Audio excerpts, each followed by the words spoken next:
They say that thrift stores thrive during recessions, and while this is very true, I have been noticing a lack of donations at a lot of my local thrift stores. And I'm sure you all have been noticing the same. I have been noticing this over time, and I wanted to share some reasons why I think we're seeing a lack of donations at local thrift stores. One reason why we're seeing a lack of donations at thrift stores is due to the fact that some people have not purged out their closets yet. They haven't purged out their closets for the new season, so therefore they haven't donated any items yet. Also, during the panini, I know I can't say this word on social media, so y'all know what I mean. I'm calling it a panini. During the panini, some people did not even shop at all. Some people did not online shop. I know there were a lot of people that were online shopping, but there were also a lot of people that did not online shop. So they don't have any items to donate at all. So that's one of the reasons why we're seeing a lack of donations at local thrift stores. Another reason why we're seeing a lack of donations at local thrift stores is because a lot of people have turned to reselling platforms to make extra cash instead of donating their items. People have turned to Poshmark, they've turned to Mercari, they've turned to Depop to sell items to make extra cash instead of donating those items to thrift stores. And during the panini, a lot of people were doing that, as well as creating their own platforms on Instagram. And I know a lot of people were having an issue with this. People reselling their items on social media or even on reselling platforms in general, but especially during the panini. But I think a lot of people need to realize that a lot of people wanted to make extra cash. And that's the same thing during the recession.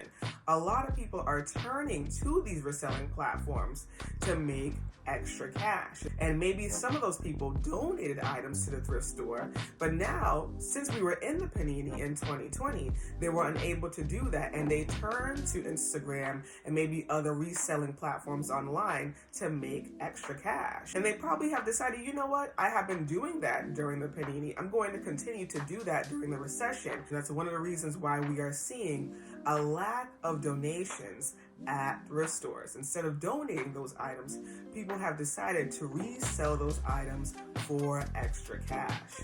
Another reason why we're seeing a lack of donations at thrift stores is due to the fact that people aren't always going into thrift stores to donate items. It isn't always on their radar. People tend to go into thrift stores to thrift, to find gems, and to leave. It is not always on their radar to donate items. And also, I do think that some thrift stores can do a better job marketing the fact that they need donations in general. I know when I used to work at a thrift store in 2017, it was a buy-sell trade store. And a lot of customers had no idea that they could come in and sell items to the store. When I started working there, it was a failing business. And I remember my boss telling me, Key, this is a failing business, so I'm just letting you know that ahead of time. And I started to realize early on that the reason why the store was failing is due to the fact that customers had no idea that they could sell items to the store, and they had no idea what we needed. So I said, you know, we really need to start marketing a lot more. We need to start communicating what we need. Let's create signs around the store. Every time we check customers out, let's let them know what we need. Let's really start to communicate that. And everyone I was working with said, you know what, Key, you're right. Let's create those signs. Let's start really communicating our store needs to the customers. And once we started to do that as a team, we started to see a rise in customers coming in to sell. But I realized it was just due to the fact that a lot of customers had no idea that they could even come in and sell items. And they had no idea what we needed until we communicated that to them. Before we started letting customers know what we needed, a lot of customers would come in with bags and leave with all of their bags, and they would be so discouraged, because when you come in with a lot of bags at a buy-sell trade store, you're thinking to yourself, all of this stuff is gonna go and I'm gonna make some good money today. But for a lot of people, that wasn't happening at all. And I remember one woman came in with a whole bunch of bags, y'all. I mean, a whole bunch of bags.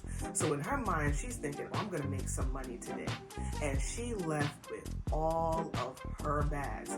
And she was so upset. I mean, so upset. She was causing a scene to the point I had to go over there and calm her down, because one of my coworkers just really, couldn't handle the confrontation. She's like, I can't deal with this right now. So I'm like, all right, let me go and talk to her and calm her down. And she was so upset. Like, I brought all this stuff in and you guys didn't take anything, because a lot of people take it personally. Like, man, y'all didn't take my items. So I said, you know what? It's all right. Don't take it personally. And I started to educate her and let her know what we needed. And then I challenged her and said, come back again. Come back again. And she did just that. She calmed down and she said, all right, I understand. She actually came back the next day. And she was like, what's your name? What's your name? Before she left, she was like, what's your name? I said, my name is Key. She's like, all right, when I come back, I'm going to look for you. And she came back the next day like, Key, I'm back. And I'm like, all right, let's do this. So we looked through her items and she had great gems. She had exactly what we needed. And she left the store making good money. And she also left the store purchasing from the store, which is exactly what you want when you have a buy, sell, trade store. For customers to buy, but for customers to also sell. And she did that all in one day. So she left the store feeling good. She left with money, she left with items, and she left feeling happy. But she also left understanding now what we needed, exactly the type of items that we needed. And so if thrift stores communicate that they need donations, or if they're a buy, sell, trade store, what type of items that they need, they will start to see a lot more inventory in the stores. Communicate the incentives that your customers can get when they donate, whether it's store credit, whether it's coupons, whether it's tax write-offs, whether it's money. Communicate to your customers what they can get. So these are some of the reasons why I think that we're seeing a lack of donations at thrift stores. But I really want to hear from you all. Why do you all think we're seeing a lack of donations at thrift stores? I would love to hear from you all, and I would love for you all to share your thoughts down below. And as always, you all, thank you so much for tuning in to another video here on the Key to Fashion YouTube channel. Do not forget to like, share, and subscribe to the channel, and I'll see you all at another one.